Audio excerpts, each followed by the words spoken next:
ലിശാമേ, ഈ മഠത്തില് ജീവിച്ചേർന്നൊരു കന്യാസ്ത്രീ ആയിട്ട് ജീവിച്ചേർന്ന ഒരാള് എങ്ങനെയാണ് കുടുംബജീവിതത്തിലേക്ക് വന്നതെന്ന് അറിയാൻ വേണ്ടിയിട്ട്, എങ്ങനെ ഈ ശിവനും പാർവതി ആയെന്ന് അറിയാൻ വേണ്ടിയിട്ട് ആൾക്കാർക്ക് ഒരു ആഗ്രഹം ഉണ്ടാവും. അപ്പൊ അതിനെ പറ്റിയിട്ട് എന്താ പറയാനുള്ളത്? ഞാന് ഇങ്ങനെ പെട്ടെന്ന് ഒരു സുപ്രഭാതത്തില് 15 വയസ്സായപ്പം സാധാരണ പെൺകുട്ടികള് തിരിച്ചറിവൊന്നും ഇല്ലാതെ ഒരു സമയത്ത് 10ാം ക്ലാസ് കഴിഞ്ഞ പാടെയാണല്ലോ ഇവര് പോണത്. അതുപോലെ പോയ ഒരാളല്ല ഞാൻ. ഞാൻ ശരിക്കും ഇതിനെപ്പറ്റി ചിന്തിക്കുകയും ഈ ലൈഫ് തെരഞ്ഞെടുത്ത ഒരു ഹാപ്പി ആയിരിക്കും, ദൈവത്തെ കൂടുതൽ അറിയാം എന്നൊക്കെ ഓർത്താണ് ഞാന് 20ാമത്തെ വയസ്സിലാണ് മഠത്തിൽ പോണത്. സാധാരണ ഒരു പെൺകുട്ടി ആ സമയത്ത് കല്യാണം കഴിഞ്ഞ് വീട്ടിൽ നിന്ന് പോണ സമയമാണ്. എനിക്ക് ആലോചനകളും അങ്ങനെ ഇവര് അവിടുന്ന് ഇവിടുന്നൊക്കെ പറയുന്നുണ്ടെങ്കിലും എന്റെ മനസ്സ് ഇതിലേക്കായിരുന്നു. ഒരു കന്യാസ്ത്രീ ആയി ജീവിക്കണമെന്നായിരുന്നു. ജീവിതം നയിക്കണം, കൂടുതൽ ദൈവത്തെ അറിയണം, ദൈവത്തെ കാണണം. അതിൽ നിന്ന് എനിക്ക് അതിലൊരു ഇൻസ്പിറേഷൻ വരണത് കൃഷ്ണനും അതിന്റെ ഒരു രാധ, അങ്ങനെ അവരൊരു കൃഷ്ണനെ ഉപാസിക്കുന്ന അവർക്ക് പ്രത്യക്ഷപ്പെടുന്ന പോലെയും അവർക്ക് അങ്ങനെ അനുഭവപ്പെടുന്ന പോലെ അങ്ങനെ ഒരു ഭയങ്കര ഒരു സ്റ്റോറി ഞാൻ വായിക്കാൻ ഇടയായി. അപ്പൊ അതുപോലെ നമുക്ക് എന്തുകൊണ്ട് ദൈവത്തെ അനുഭവിക്കാൻ പറ്റില്ല? അപ്പൊ എനിക്കും അങ്ങനെ ആവണം എന്നുള്ള ഒരു ഇതിൽ വെച്ചിട്ടാണ് ഞാൻ പോയത്. പക്ഷെ അവിടെ ചെന്ന് എനിക്ക് ദൈവത്തെ നമ്മൾക്ക് എങ്ങനെ അനുഭവിക്കാം എന്നുള്ള ആ ഒരു ഇതിലേക്കൊന്നും നമ്മുടെ അഡോറേഷനോ ധ്യാനോ അതൊന്നും പോകുന്നില്ല. ഞാൻ നോക്കുമ്പോ അതിലേക്കൊന്നും എവിടെ എത്തിപ്പെടുന്നില്ല. പിന്നെ ഇതിനുള്ളിൽ ഞാൻ കാണുന്ന കാര്യങ്ങള്, ഈ ജീവിതത്തിലെ നമ്മുടെ കഷ്ടപ്പാട് വരുമ്പം അവര് എന്തുമാത്രം നമ്മളെ സപ്പോർട്ട് ചെയ്യുന്നുണ്ട്, നമുക്കൊരു ഡൗട്ട് വരുമ്പം അല്ലെങ്കിൽ നമുക്ക് ദൈവത്തെ കാണണം, അങ്ങനെ ആ ഒരു ലെവലിലേക്കൊന്നും പോണത് ഞാൻ കാണുന്നില്ല. ഇത് പള്ളിയിൽ പോകണം, റൊട്ടീനായിട്ട് രാവിലെ എഴുന്നേൽക്കണം, ആരാധനയ്ക്ക് പോകണം, അവിടെ കുറെ നേരം ഇരിക്കും, കുറെ പേര് തൂങ്ങി അവിടെ ഇരുന്ന് ഉറങ്ങും, അങ്ങനെയൊക്കെ. പിന്നെ പള്ളിയിൽ പോകും, പിന്നെ കുർബാന. റൊട്ടീനായിട്ടുള്ള ഒരു സംഭവം ഉള്ളൂ. വേറൊന്നും ഇതില് ദൈവത്തെ നമുക്ക് അനുഭവിക്കാനായിട്ട് അതിനുള്ള ഒരു സംഭവം ഇവര് പറഞ്ഞു തരുന്നില്ല. അപ്പൊ ഞാന് കുറെ നാളിങ്ങനെ ഒരു 10-15 വർഷമായി ഞാൻ അതിന്റെ ഉള്ളില് ഒരു സ്ഥലത്തുനിന്ന് വേറൊരു സ്ഥലത്തേക്ക് അങ്ങനെ മാറ്റം, അങ്ങനെ പെട്ടെന്ന് മാറ്റം, എന്തെങ്കിലും യാഥാർത്ഥ്യം ഒരു സത്യം നമ്മൾ തുറന്നു പറഞ്ഞാൽ നമ്മൾക്ക് അവിടുന്ന് മാറ്റം, ഇതൊക്കെയായി ഞാൻ ഒരുപാട് അതിനുള്ളിൽ ഇങ്ങനെ നിൽക്കാണ്. ആ സമയത്ത് എന്റെ ഉള്ളിൽ നിന്ന് ഞാനൊരു തീരുമാനം എടുത്തു, ഇതിന്റെ ഉള്ളിൽ നിന്ന് പുറത്ത് കടന്നാലേ നമുക്ക് ദൈവത്തെ അനുഭവിക്കാൻ പറ്റുള്ളൂ എന്നൊരു ഇതിലേക്ക് ഞാൻ എത്തി. അപ്പൊ ഞാനൊരു സുപ്രഭാതത്തില് ഞാൻ എന്റെ ചേച്ചിയുടെ വീട്ടിൽ പോവാണ്. അപ്പൊ എന്നെ അവിടുന്ന് വേറൊരു സ്ഥലത്തേക്ക് ഞങ്ങളുടെ പ്രോവിൻസ് അല്ല, വേറൊരു പ്രോവിൻസിലേക്ക്. അപ്പൊ എന്നെ അങ്ങ് തഴയുന്ന പോലെ എനിക്ക് തോന്നി.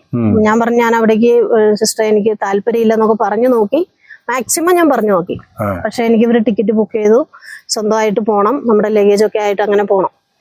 അപ്പൊ അതൊക്കെ ഞാനിങ്ങനെ ആലോചിച്ചു. അപ്പൊ ഇനി ഇത് കൊണ്ടുപോകുന്നതിന് വലിയ അർത്ഥമില്ല. അങ്ങനെ ഞാനൊരു തീരുമാനം എടുത്തു. എന്റെ സിസ്റ്ററിന്റെ വീട്ടിൽ ഞാൻ പോയി. സംഭവങ്ങളൊക്കെ ഞാനവിടെ എന്റെ കോൺസ്റ്റിറ്റ്യൂഷൻ, മോതിരം, ചെയിന് അതൊക്കെ ഊരി വെച്ച് അവർക്ക് തുറക്കാൻ പറ്റുന്ന ഒരു പെട്ടിയിൽ ഞാൻ അവിടെ വെച്ചു. അവരെ ബുക്ക് ചെയ്ത് ടിക്കറ്റും വെച്ചു. എന്നിട്ട് ഞാൻ ചേച്ചിയുടെ വീട്ടിൽ പോയിട്ട് ഞാൻ വിളിച്ചു പറഞ്ഞു, ഞാനിങ്ങനെ ലീവ് ചെയ്തു, ഞാൻ ഇനി തിരിച്ചു വരാൻ ആഗ്രഹിക്കുന്നില്ല.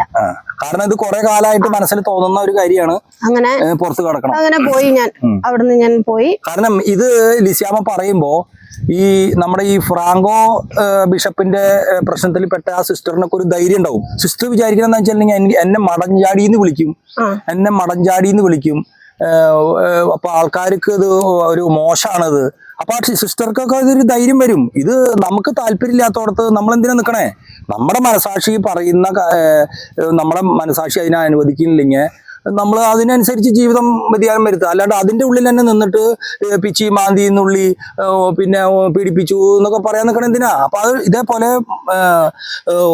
ലിസിയാമ്മ ഇങ്ങനെ തുറന്നു പറയുമ്പോൾ ഇത് ബാക്കിയുള്ളവർക്ക്, ഇതിന്റെ ഉള്ളിലേക്ക് നിൽക്കണവരൊക്കെ, ഇങ്ങനെ വീർപ്പ് മുട്ടി നിൽക്കണവർക്കൊക്കെ ഒരു ധൈര്യം കിട്ടും. സ്വാഭാവികമായിട്ടുള്ള ഈ പ്രപഞ്ചത്തിലെ എല്ലാ കാര്യങ്ങളും സ്വാഭാവികമായിട്ട് നടക്കുന്നുണ്ട്. ഞാൻ പിന്നെ എവിടെ ഒളിച്ചൊന്നും ഇരുന്നില്ല. ഞാൻ എന്റെ കാര്യങ്ങളുമായിട്ട് മുമ്പൊക്കെ പോയി. എനിക്ക് വേണ്ട കാര്യങ്ങളെല്ലാം ഞാൻ വീട്ടിലൊക്കെ പറഞ്ഞു.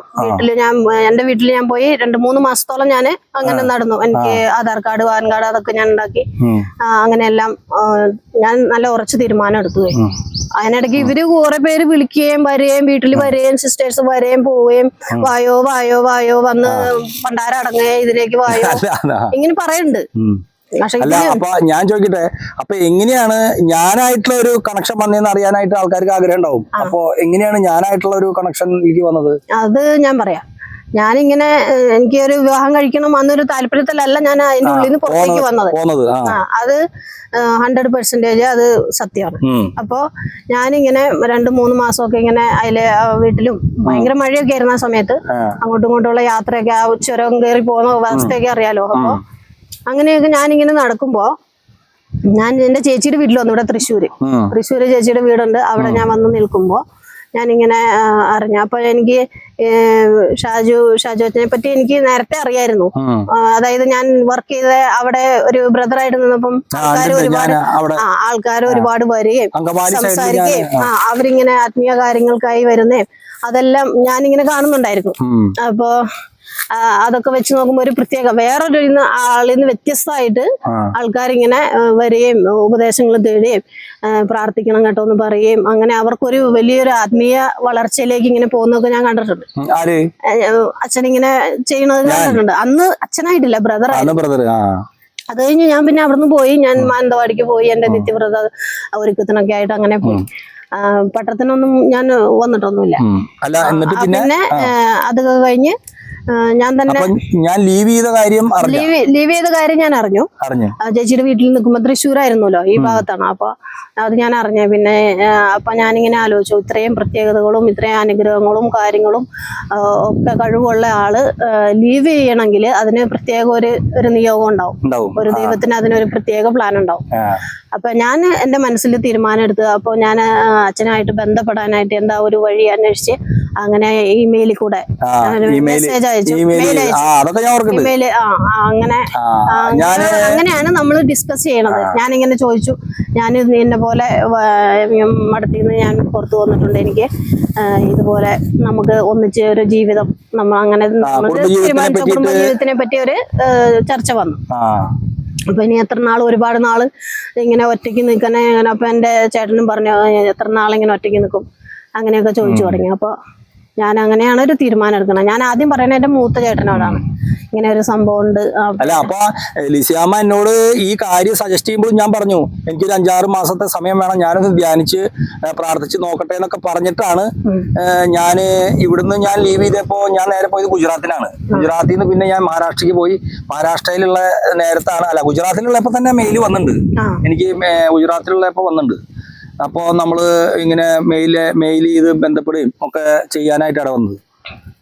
അപ്പൊ അങ്ങനെയാണ് ഞാന് പിന്നെ അങ്ങനെ നമ്മള് കുടുംബജീവിതത്തിനായിട്ട് ഒരു തീരുമാനം എടുക്കുകയും അങ്ങനെ ഞാൻ ഇവിടെ വന്ന് മഹാരാഷ്ട്രയിൽ നിന്ന് വന്ന് ഇവിടുന്ന് കൂട്ടി ചേച്ചിയുടെ വീട്ടിൽ നിന്നല്ല, ഞാൻ റെയിൽവേ സ്റ്റേഷൻ വരെ വന്ന് ചേച്ചിയുടെ വീട്ടിൽ നിന്ന്. ചേച്ചിയാണ് എന്നെ കൊണ്ടുവിടുന്നത്. ചേച്ചിയാണ് അവിടെ വരികയും എന്റെ കാര്യങ്ങളൊക്കെ സംസാരിക്കുകയും ചേച്ചിയുടെ മോനുണ്ട് കൂടെ, അങ്ങനെ വരികയും. അപ്പൊ എന്നിട്ട് പിന്നെ നമ്മള് അവിടെ മഹാരാഷ്ട്രയിൽ പോയിട്ട് അവിടെ നിന്നു. നമ്മളൊരു കുടുംബജീവിതം പോലെ നമ്മൾ ഒന്നിച്ച് നിന്ന് ജീവിക്കുകയും അതിൽ നിന്ന് 2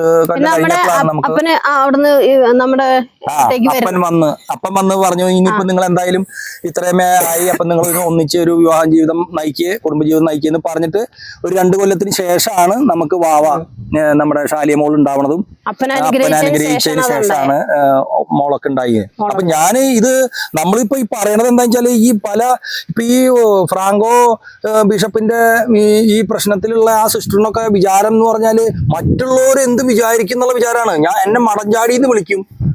അപ്പൊ നമ്മൾ ഈ കാര്യങ്ങൾ പറയുമ്പോൾ, ഞാനൊരു കത്തോലിക്ക വൈദികനാണ്. ഇങ്ങോട്ട് ഒരു കത്തോലിക്ക ക്രിസ്ത്യ കുടുംബത്തിലെ ഒരു ട്രഡീഷണൽ കുടുംബത്തിലെ ഞാൻ രണ്ടാമതും ട്രഡീഷണൽ കാത്തലിക് ഫാമിലി എന്നുള്ളവരാണ്. അപ്പൊ ഇവർക്ക് ഇങ്ങനെ ജീവിതം അതിന്റെ പുറത്ത് വന്നിട്ട് നമുക്കൊരു ശാപം ഉണ്ടായില്ല, നമുക്കൊരു നഷ്ടം ഉണ്ടായില്ല. ദൈവം നമ്മളെ അനുഗ്രഹിച്ചു, പൊന്നു പോലത്തെ ഒരു മോളെ കിട്ടി. നമ്മളിപ്പോഴും കുടുംബജീവിതം 11 കൊല്ലമായി. നമ്മളിപ്പോ കുടുംബജീവൻ നയിക്കണു. അപ്പൊ ഇതിന്റെ ഉള്ളിലുള്ള ഈ സിസ്റ്റേഴ്സ് മടഞ്ചാടി എന്ന് പേര് വിളിക്കുന്ന വിചാരിച്ചിട്ട് ഇങ്ങനെ പേടിച്ച് ഇതിന്റെ ഉള്ളിൽ തന്നെ ഇങ്ങനെ തീച്ചൂളയിൽ ജീവിക്കണ പോലെ ഇങ്ങനെ കഷ്ടപ്പെട്ട് ഇങ്ങനെ ജീവിച്ചിട്ട് മറ്റുള്ളവരുടെ പൈസയൊക്കെ എടുത്ത് കേസ് നടത്തേണ്ട കാര്യമൊന്നുമില്ല. മനസ്സിലായ?